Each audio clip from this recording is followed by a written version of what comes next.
हाय friends, welcome back. तो friends, अभी का वीडियो है hypersonic trials conduct successfully by ISRO. अरे वाह! तो चलो, कमाल है। तो वीडियो शुरू करते हैं, पता करते हैं न्यूज़। वीडियो शुरू करने से पहले अगर आप चैनल पर नए हो और आपने अभी तक सब्सक्राइब नहीं किया है तो जल्दी से पहले सब्सक्राइब के बटन और बेल आइकन को क्लिक कर लो ताकि आपको हमारे सारे न्यू वीडियोस के नोटिफिकेशन मिल जाएं जैसे हम अपलोड करें। अगर आपको वीडियो पसंद है प्लीज लाइक एंड शेयर। चलिए शुरू करते हैं।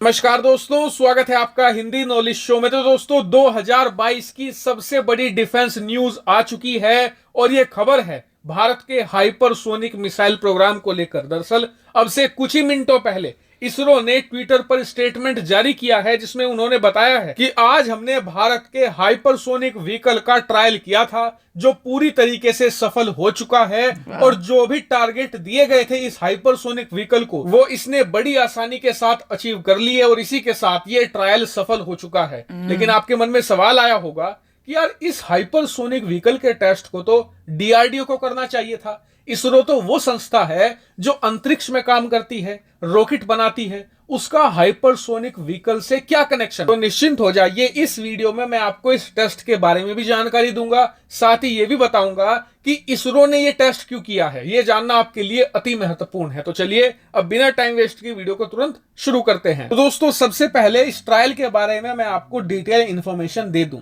तो इसरो ने हमें सबसे पहले तो यह बताया है कि ये टेस्ट उन्होंने अकेले नहीं किया। इसरो के साथ इसमें शामिल थे headquarters of integrated defence staff. ये क्यों शामिल थे ये मैं आपको बाद में बताऊंगा।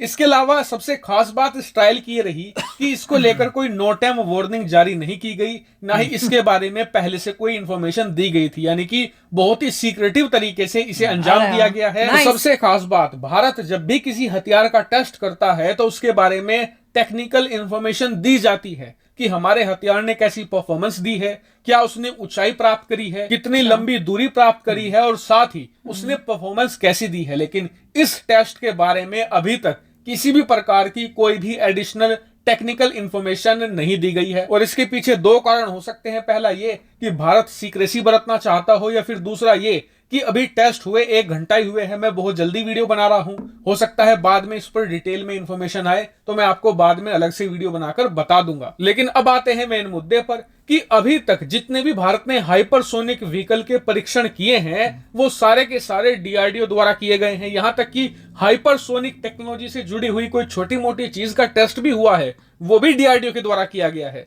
तो ऐसा क्या कारण है कि इस बार इस टेस्ट से डीआरडीओ को दूर रखा गया और इसमें इसरो को शामिल किया गया? तो देखिए, जो लोग मेरी डिफेंस की वीडियो को रेगुलरली फॉलो करते हैं उन्हें कारण पता चल चुका होगा। मैंने आपको 1.5 साल पहले ही बताया था कि भारत हाइपरसोनिक टेक्नोलॉजी का इस्तेमाल सिर्फ मिसाइल बनाने में नहीं करेगा, इसका इस्तेमाल हर एक क्षेत्र में किया जाएगा। जैसे कि हाइपरसोनिक का सबसे बड़ा एडवांटेज होता है रफ्तार। उदाहरण के लिए इस समय जब मैं बोल रहा हूं ना तो मेरी आवाज आपके फोन के स्पीकर से आपके कानों तक कितनी फास्ट पहुंच रही है, इसे कहा जाता है स्पीड ऑफ साउंड, जो होती है 1 मैक तक की। और जो हाइपरसोनिक मिसाइल की रफ्तार होती है वो कम से कम 5 मैक होती है, यानी कि स्पीड ऑफ साउंड से 5 टाइम ज्यादा। और भारत इसका फायदा न सिर्फ मिसाइल बनाने में उठाना चाहता है बल्कि इसका इस्तेमाल इसरो भी करेगा। हम ऐसे रॉकेट बनाएंगे जो बहुत ही ज्यादा तेजी से अंतरिक्ष में जाएंगे। इसके अलावा इसकी रफ्तार का फायदा उठाकर हम दूसरे जो ग्रह हैं उन्हें भी एक्सप्लोर कर पाएंगे। इसके अलावा इस ट्रायल में सिर्फ इसरो ही शामिल नहीं था बल्कि इसमें हमारी डिफेंस विंग भी शामिल थी, जिसका मतलब इस टेक्नोलॉजी को हमने न सिर्फ अंतरिक्ष के नजरिए से परीक्षण किया है बल्कि मिसाइल के नजरिए से भी परीक्षण किया है। इसके अलावा आपको एक खास बात यह बता दूं जिसे सुनकर आपको बहुत ही गर्व और खुशी भी होगी, वो ये कि चीन, अमेरिका और रूस तीनों देशों ने जब अपने हाइपरसोनिक मिसाइल के प्रोग्राम स्टार्ट किए हैं ना तो सभी के टेस्ट फेल हुए थे शुरुआती।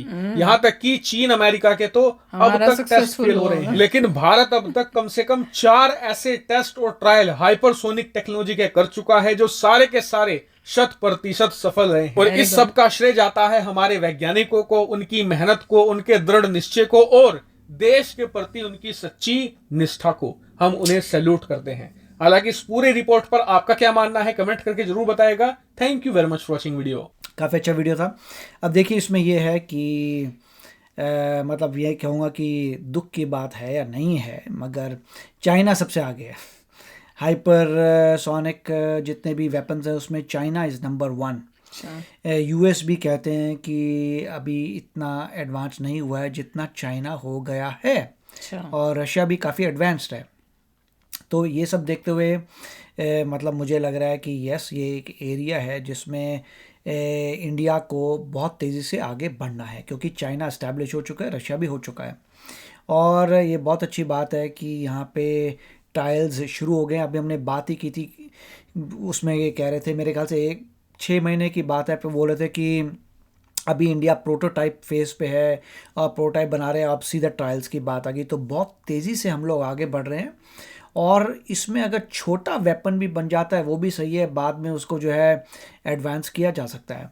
और एडवांस वार्निंग तो आप देंगे नहीं इन चीज़ों में, एडवांस वार्निंग दे के डेटा आप किसी को देंगे नहीं, इसमें कोई मतलब नहीं बनता, क्योंकि ऐसी चीज़ें, इसमें टेक्नोलॉजी आप किसी से शेयर नहीं कर सकते। और दूसरी बात यह है कि लाइफ में ये बात सही है कि जो भी इंसान किसी भी टेक्नोलॉजी में पहले जाता है वो सब फेलियर्स होते हैं। अगर वो लोग सिविलियन यूज़ के लिए कर रहे हैं, ऐसा को दिखा रहे हैं, तो वो डेटा पब्लिश करते हैं कि देखो भाई हमने ये कोशिश की, ये हो गया, उससे दूसरे लोगों को फीडबैक मिलता है। तो अल्टीमेटली जो बाद में आता है उसका सक्सेस फैक्टर थोड़ा ज़्यादा होता है, क्योंकि वो थोड़ा लर्न कर चुका आता है दूसरों के बुरे एक्सपीरियंस से। अगर उन लोगों ने कुछ शेयर किया, नॉर्मली साइंटिफिक कम्युनिटी में काफ़ी कुछ शेयर होता है कि पहले जो जाता है वो शेयर करता है, देखो भैया ये प्रॉब्लम्स आई हैं। साइंटिफिक कम्युनिटी में इतनी अच्छी बात है कि वो वॉरफेयर में नहीं है।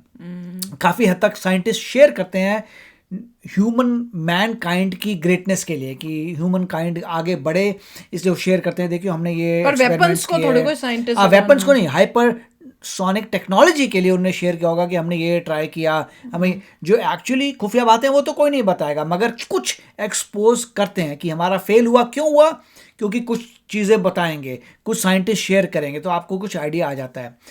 बहुत अच्छी बात है कि इसमें DRDO और इसरो दोनों कर रहे हैं। इसरो सिविलियन ऑर्गेनाइजेशन है, मगर उनको भी होगा कि हम भी यूज़ करेंगे इस टेक्नोलॉजी को और चीज़ों में, तो कोलैबोरेशन होता है। नॉर्मली इसरो काफ़ी आगे है अपने रिसर्च में, और इसरो की काफ़ी रिसर्च जब एक समय पर पहुंच जाती है तो ऑब्वियसली DRDO से शेयर होती है, क्योंकि इवेंचुअली स्पेस क्राफ्ट जो उड़ा रहा है, सारी जान तो उसकी लग रही है स्पेस क्राफ्ट को स्पेस में भेजने के लिए।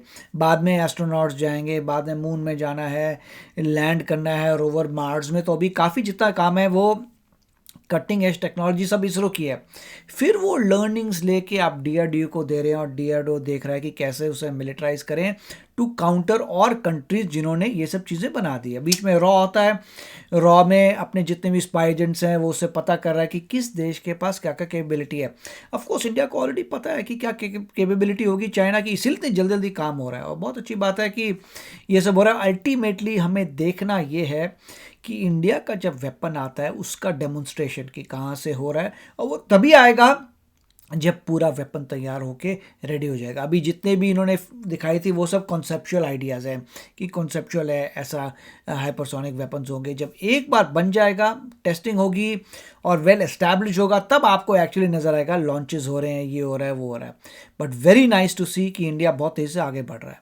अमेजिंग है। Keep going India, keep going. तो चलो फ्रेंड्स, चलते हैं, मिलेंगे नेक्स्ट वीडियो में बहुत ही जल्द। Till then take care and bye bye. तो अगर आप मेरे इस चैनल पे नए हो तो जल्दी से सब्सक्राइब के बटन को हिट करो और बेल आइकन को क्लिक करो, ताकि आपको मेरा जब नया वीडियो मैं लगाऊं आपको उसके बारे में जल्दी से पता चल जाए।